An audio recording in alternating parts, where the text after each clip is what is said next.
This video was produced by the EHS Directors Roundtable to help new and emerging senior leaders at R1 and R2 universities understand the important role that environmental health and safety plays in supporting research and helping our institutions meet their regulatory and granting agency requirements. Hello, I'm Jim Crandall from Penn State University.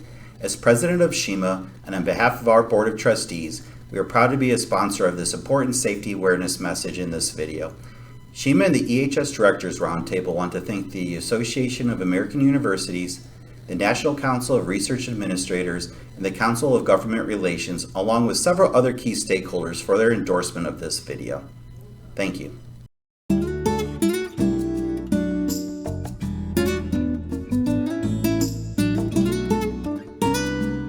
Greetings, Dr. Robert Nobles here, Vice President for Research Administration at Emory University, and I'm here with my colleague. Dr. Bob Emery. I'm at the University of Texas Health Science Center at Houston. So we come to you today to talk about a very important topic of environmental health and safety and the critical nature of safety on our campuses, at our institutions. We come to you today at the conclusion of the 45th meeting of the Environmental Health and Safety Directors Roundtable that was hosted in Louisville, Kentucky.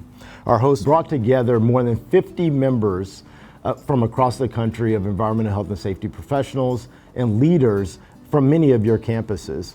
And many of the topics that we discussed were centered around how do we continue to elevate the alignment, connections, and communication and visibility of the safety work that is being performed on our campuses.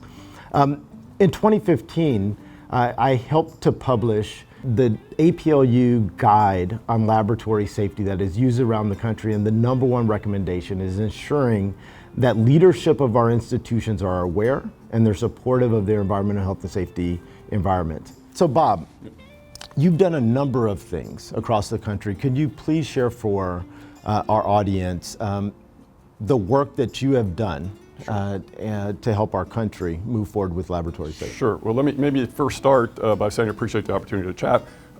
My role at the University of Texas Health Science Center at Houston is a bit unusual, that I'm the safety person, but I also have a faculty appointment at the School of Public Health, where you and I went to school, by the way.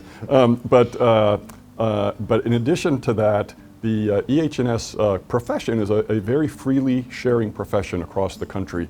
And so I've been involved in doing collegial peer reviews for health and safety programs across the country. I just completed my 48th one. So the comments that I'm going to share here with you are reflective of my 40 years of experience doing safety, but also this opportunity to see how it's carried out at other universities as well.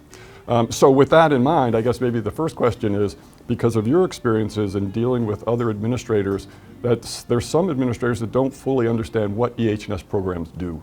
And I think part of that has to do with EH&S programs sometimes don't tell their story as best as they could. So what I always tell people is that an EH&S program exists to help people go home as healthy and safe as they come in the door. Pretty straightforward.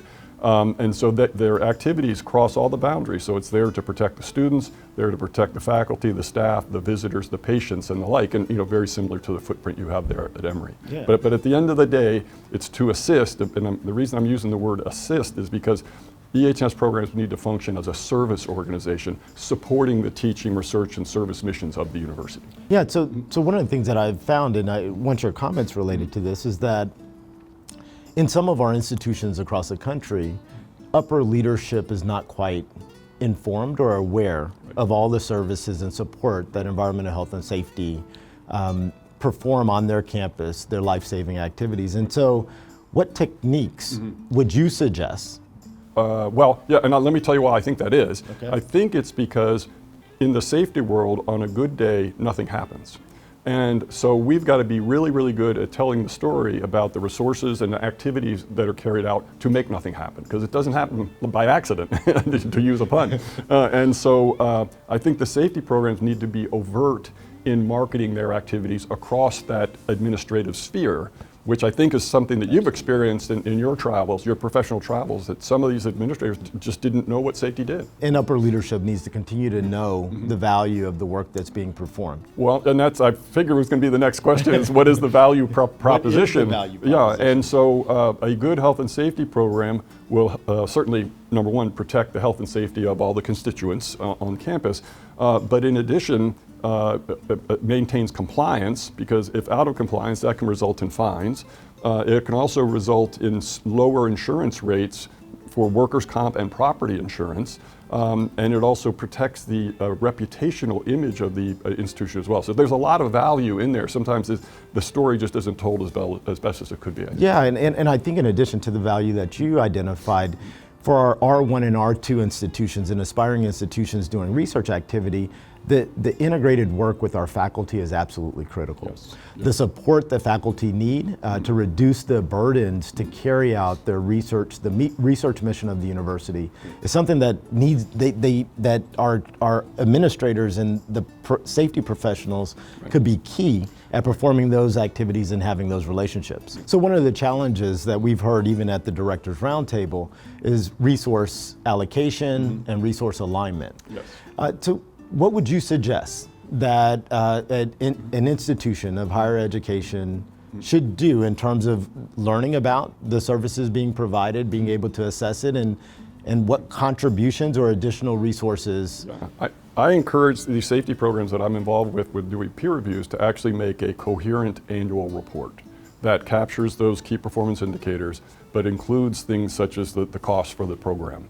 And even if it's not requested by administration, I would make one anyhow, and I would market it widely. We do this each year, and we share it with all the safety committees. I actually meet with the president once a year and go through these materials. And so you have to, again, going back to the point of aggressively marketing the program, I think we have to take the lead in that regard. Yeah, absolutely. And I do believe the point that you made related to meeting with the president, either through the enterprise risk management process or an individual meeting, or through compliance or audit, some form or fashion, the information from environmental health and safety needs to get to the president and the cabinet, at least on an annual basis.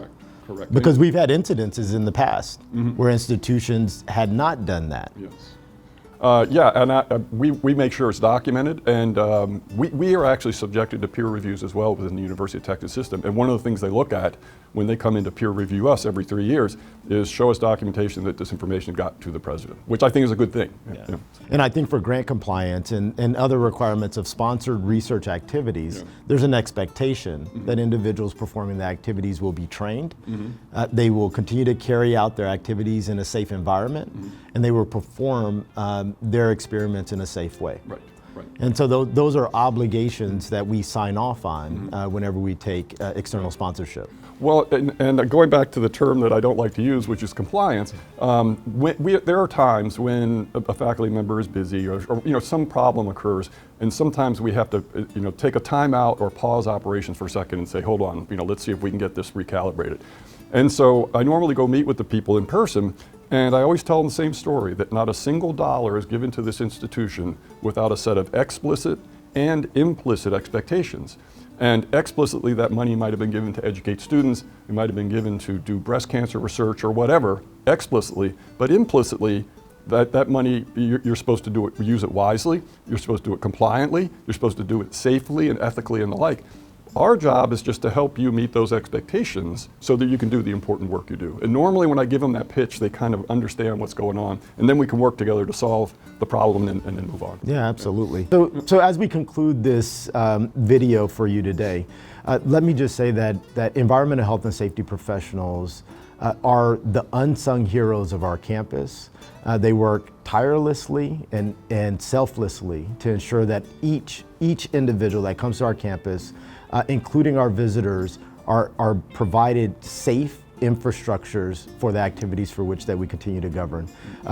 My plea to you is please continue to support environmental health and safety. If you do not know who your environmental health and safety professionals are and the leaders are, please have a meeting with them, open up the doors, because they are truly keeping our institutions safe and moving forward.